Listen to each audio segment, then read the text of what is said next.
Dando continuidade às nossas aulas, vamos agora falar de mais um tipo de sistema, que é o sistema para gestão de dados. Quando eu falo em sistema de gestão de dados, eu estou dizendo um tipo de sistema informatizado que vai nos ajudar a manipular os dados, seja para incluir novos dados, seja para atualizá-los, atualizar os dados, seja para remover os dados, seja para fazer buscas mais rápidas, fazer cruzamento com esses dados. Então é um sistema que vai nos dar um total controle de acesso e alteração em cima desses dados. E por que nós temos esses sistemas informatizados para gestão de dados? Porque no princípio, quando eu tinha os dados reunidos, esses dados reunidos eles eram em forma de papéis. E quando eu tenho um conjunto de dados reunidos e organizados, eu tenho o que chamamos de banco de dados. Então veja, um banco de dados, olha aqui, um banco de dados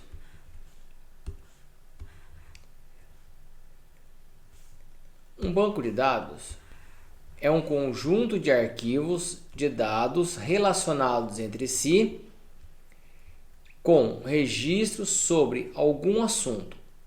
Esse assunto pode ser o quê? Pessoas, lugares, coisas, tanto faz, qualquer coisa. Então veja, eu tenho um conjunto de dados, né? E esses dados eles vão se relacionar entre si. Os dados eles vão versar sobre diversos assuntos, pessoas, clientes, fornecedores, notas fiscais, pacientes, exames. Veja, os assuntos são os mais variados, mas a partir do momento que eles estão organizados e se relacionando entre si, eu tenho aí um banco de dados, tá? Só que os bancos de dados, os digitais, eles são banco de dados informatizados. Então, os bancos de dados digitais ou banco de dados eletrônicos, eles são informatizados e são apropriados para fazer buscas e cruzamentos em grande volume de dados. Tá? Porém, os bancos de dados digitais ou eletrônicos, eles surgiram com o surgimento dos computadores. E aí demorou um certo tempo para que os computadores se tornassem populares, né? E pudessem ali gerenciar os dados. Antes, os dados eram feitos de que maneira? Os bancos de dados anteriores aos computadores, eles eram feitos por meio de papéis. E isso ainda é comum em alguns consultórios.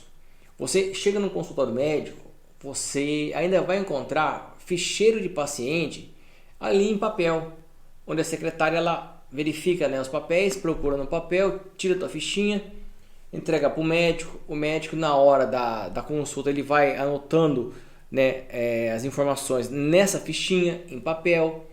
Acabou a consulta, sua ficha guardada no ficheiro.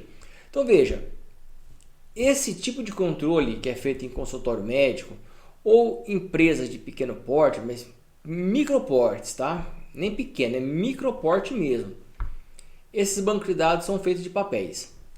E aí existe um grande problema, que é quando esse volume de dados eles se tornam grandes.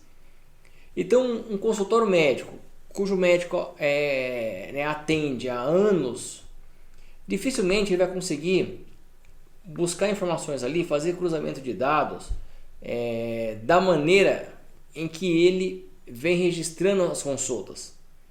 Porque normalmente a consulta é feita de que jeito? O médico vai escrevendo, vai relatando, o paciente relata o problema, o médico vai escrevendo, né, o problema relatado, e dali, né, ele toma uma decisão em cima do que o paciente falou para ele. Mas veja, dificilmente quase impossível a gente conseguir cruzar informações entre sintomas de um paciente com outro para tentar chegar a alguma conclusão. Diferentemente, quando eu tenho um banco de dados digitais ou eletrônicos, é muito fácil você fazer cruzamento de dados, porque esse tipo de banco de dados, eles foram criados para facilitar essas operações, tanto para você criar, armazenar mais dados, para você modificar esses dados, fazer cruzamento entre eles, tá? Então veja, em um banco de dados em papel, cada assunto fica em um ficheiro. Então eu tenho um ficheiro, tomando de novo o exemplo do consultório médico. Eu tenho um ficheiro que vai guardar dados de pacientes, eu tenho um ficheiro que vai guardar dados de finanças, tá? E entre outros ficheiros. Cada ficheiro então vai guardar uma informação pertinente ao qual ele foi criado. Tudo bem? Bem, num banco de dados relacional, isso não acontece. Esses ficheiros, eles são convertidos em sistema digital, ficam guardados no HD, né? E cada ficheiro desse, então de cliente, de fornecedores, um ficheiro de financeiro, esses ficheiros, eles são convertidos no que nós chamamos de tabelas.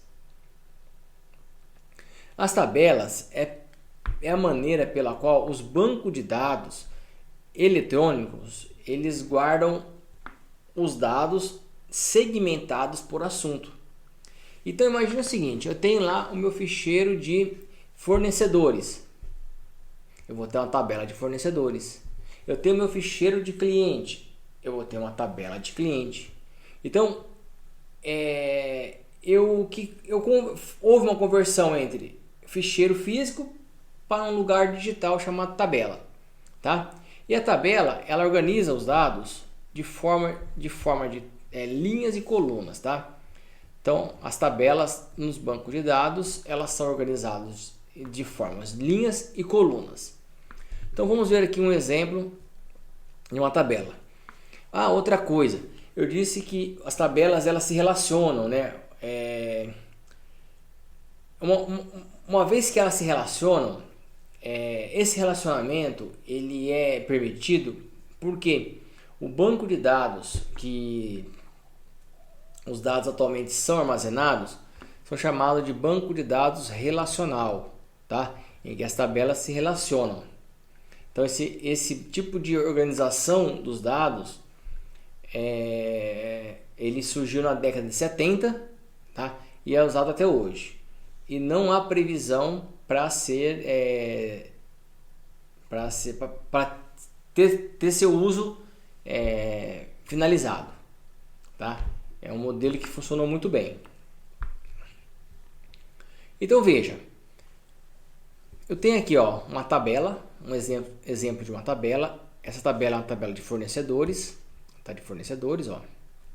E aqui eu tenho as minhas linhas e as minhas colunas. Em uma tabela em um sistema de banco de dados, cada coluna minha, ela vai versar sobre o quê? Sobre um atributo, uma característica daquele assunto.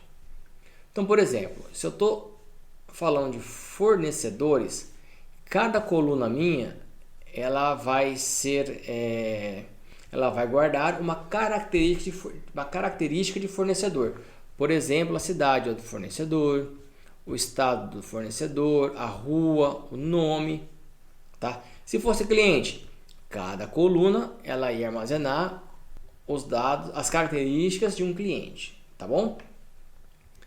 Bem, nós também podemos dizer que uma coluna ela é a mesma coisa que um campo, tá? Então olha aqui, colunas, atributos ou campos. É muito comum nós dizermos o seguinte: o campo cidade é a coluna cidade, tá? Coluna nome do fornecedor, coluna nome do fornecedor ou campo nome do fornecedor, tá? Eu tenho aqui, ó, cada linha minha aqui, ó, é um registro, né? Então, cada linha da minha tabela é um registro. Se eu tiver 1000 clientes, eu vou ter 1000 registros, 1000 linhas. Tudo bem? E um detalhe importantíssimo: toda tabela ela vai ter um campo, ó, chamado de chave primária. Olha aqui, campo chamado de chave primária. Ó. O que vem a ser essa chave primária? Essa chave primária, pessoal, OPK, tá, de primary key. Essa chave primária, ela é um campo que não se repete. Ela é um campo que vai permitir você identificar uma única linha aqui dentro. Note vocês que ela não se repete, ó. Nenhum número aqui se repetiu. Por quê? Porque a chave primária é aquele campo que garante a unicidade das linhas, tá? Professor, eu poderia pegar, por exemplo, o campo cidade como chave primária? Não é uma boa ideia. Por que não é uma boa ideia? Não é uma boa ideia porque a cidade se repete. Eu tenho na cidade de São Paulo milhares de clientes, milhares ou milhões de clientes que moram nela. Eu tenho na cidade de Campinas milhares ou milhões de clientes que moram nela, que residem nela. Então a chave primária tem que ser aquele campo cujo valor não se repete, tá bom?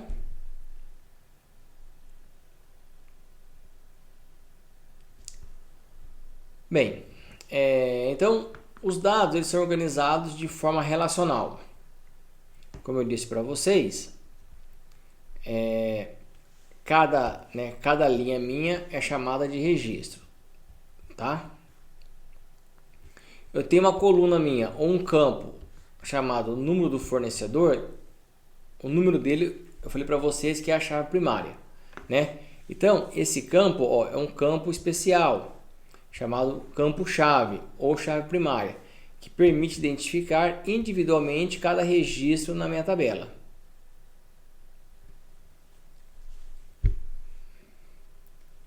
E esse campo-chave primária, ele não pode ter valores repetidos.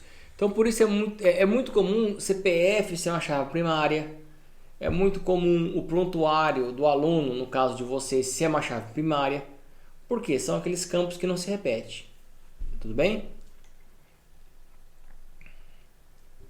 Agora vamos ver aqui a tabela peça. A tabela peça é uma tabela que vai guardar as peças que são entregues pelos fornecedores.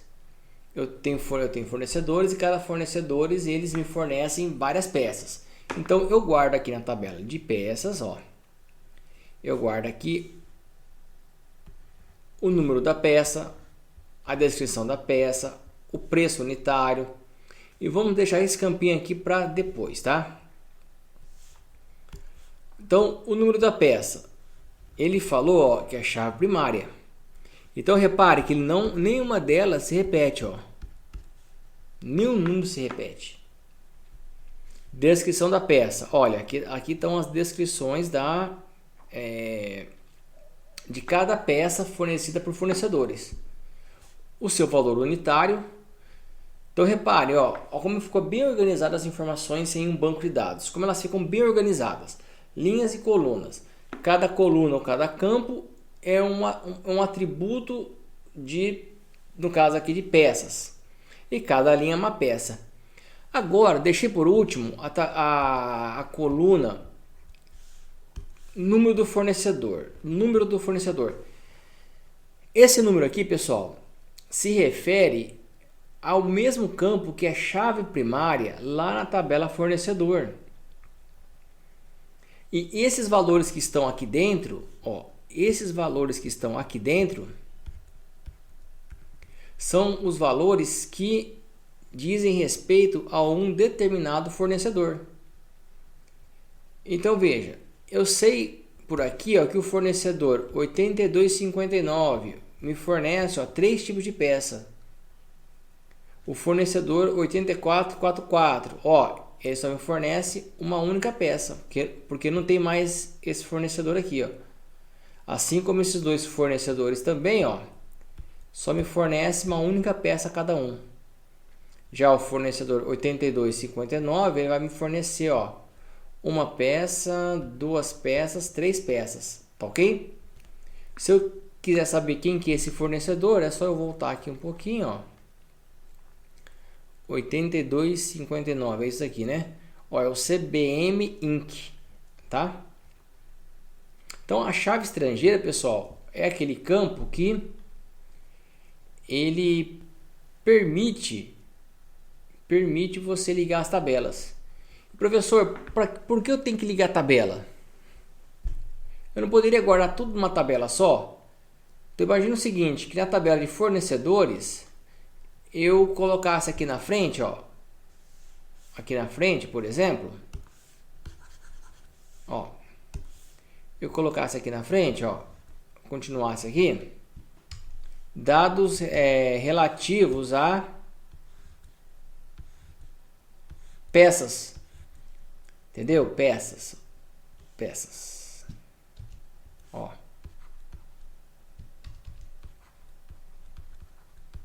peça, o código, descrição. Mas aí o que aconteceria? Eu sei que o fornecedor 8259 ele fornece três peças.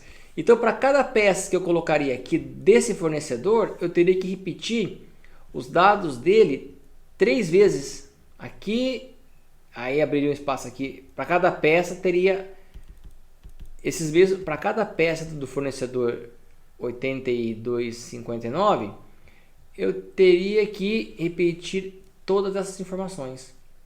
Teria uma tabela só, mas imagina quantos dados eu teria repetido ali dentro, sobre o fornecedor.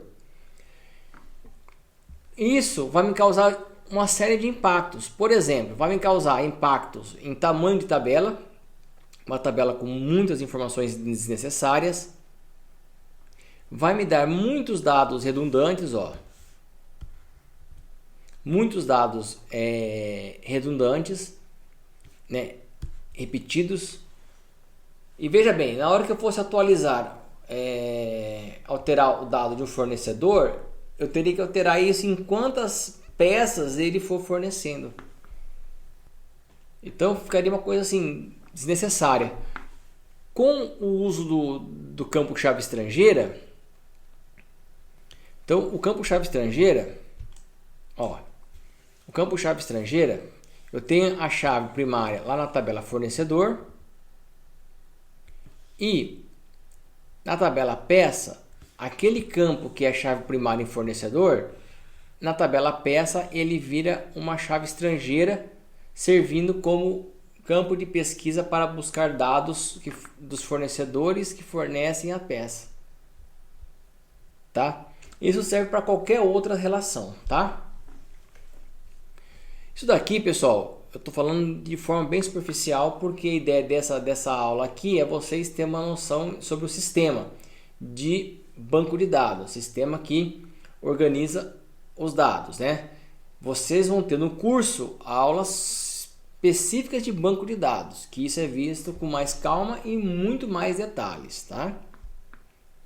Então, alguns exemplos do banco de dados, ó. Eu tenho alguns bancos de dados, exemplos, ó. Por exemplo, eu tenho aqui, ó, o DB2 da IBM, eu tenho o Oracle, eu tenho o SQL Server, eu tenho o PostgreSQL, o SQLite. Então veja, ó, se você vier aqui na internet, eu tenho, ó, um site, né, da IBM, do DB2, que é um SGBD da IBM. Eu tenho aqui um SGBD da Oracle, tá? Então aqui eu consigo fazer download dele, consigo usar. Eu tenho aqui, ó, o PostgreSQL, que é o SGBD que é usado no nosso curso, tá? Enfim, né? Então existe aí diversos SGBDs, cada qual com a sua característica, né? Então eu consigo fazer o download desses SGBDs. É isso que vocês vão ver no decorrer do curso, tá? E a vantagem do SGBD, então o SGBD é o Sistema Gerenciador de Banco de Dados. É esse sistema aí que vai facilitar eu trabalhar com os dados, né? Então o banco de dados é uma coisa, é uma coleção de dados, e o que controla essa coleção de dados é o SGBD. O SGBD, pessoal, ele me dá dois tipos de visões, a visão lógica e a física. A lógica é a maneira pela qual os dados são mostrados para os usuários. São as tabelas. E a física é a maneira como eles são organizados lá no HD. Tá? Como usuário, como programador, eu não preciso saber como ele é organizado, assim, detalhes. É lógico, eu sei que ele é organizado em forma de tabela, mas os detalhes eu não preciso saber. Por quê? Porque na visão lógica é a visão que eu vou trabalhar. E como que eu vou trabalhar? Eu vou trabalhar, pessoal, por meio de uma linguagem chamada SQL.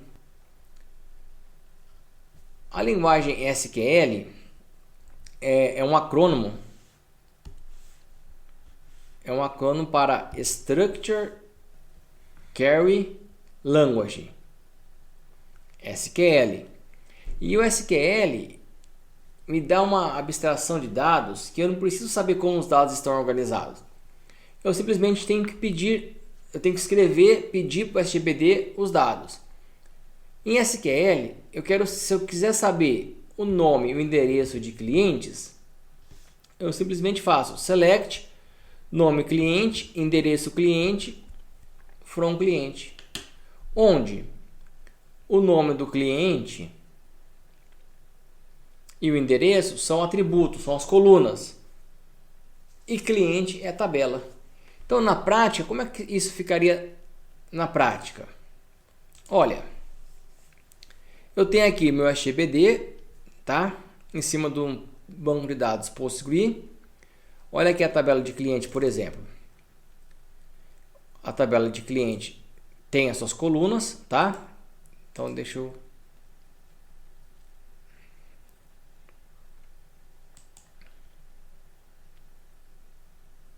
Olha aqui os dados organizados em forma de tabela. Olha aqui. Ó, cada linha é um registro, cada coluna é um campo, tá? É uma característica de cliente, tá? Né? E se eu quero trazer o nome do cliente, ó, eu peço para ele, ó, select nome cliente, vírgula, endereço cliente, from cliente. Aí falou, ó, esse campo aqui não existe, é só endereço.